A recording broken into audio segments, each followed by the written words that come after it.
Pour ce qui est des exemples qui suivent pour dessiner les diagrammes de force, certains, je vais les faire avec vous, d'autres, je vais vous demander de les faire et on regardera ce que ça donne au prochain cours. Et le numéro A, c'est justement un de ceux que je veux que vous fassiez par vous-même. Alors, vous avez une voiture qui roule à vitesse constante sur une route rectiligne. Alors, je veux que vous me dessiniez le diagramme de force qui représente cette situation.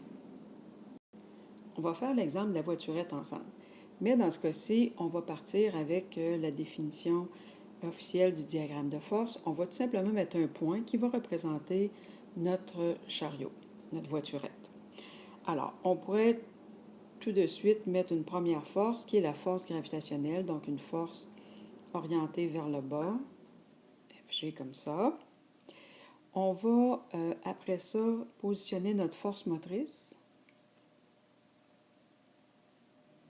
qui est en angle, qui a un angle de 40 degrés avec l'horizon, comme ça. Et cette force-ci se subdivise en deux parties. En fait, la force motrice, comme elle est en angle ici, il y a une partie d'elle qui va servir à faire avancer à l'horizontale la voiturette. Et il y en a une partie ici qui ne servira pas à faire avancer la voiturette. À quoi va-t-elle servir, cette portion-là, la portion de la force motrice qui est en Y?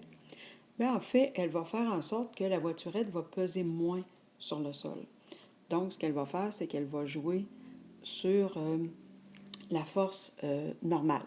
Parce que comme la voiturette repose sur le sol, la force normale s'applique, mais la force normale ici ne sera pas d'égale grandeur à la force gravitationnelle.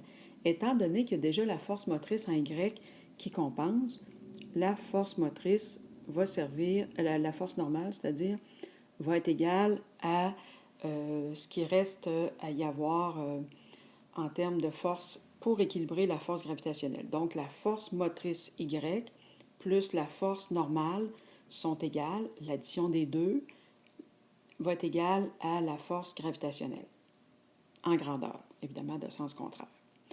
Maintenant, en plus de ça, qu'est-ce qu'on a?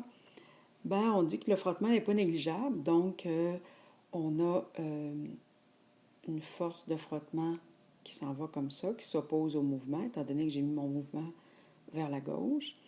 Je l'ai mis plus courte, la force de frottement, je l'ai mis plus courte que la force motrice en X. À ce moment-là, ça veut dire que la voiturette accélère. Si je l'avais mis d'égale grandeur, ça veut dire tout simplement que la voiturette se déplace à vitesse constante. Donc, là-dedans, ce que je veux que vous notiez, c'est qu'au point de vue vertical, la grandeur de la force gravitationnelle, c'est-à-dire sa norme, ça va être égal à la norme de la force motrice en Y plus la norme de la force normale.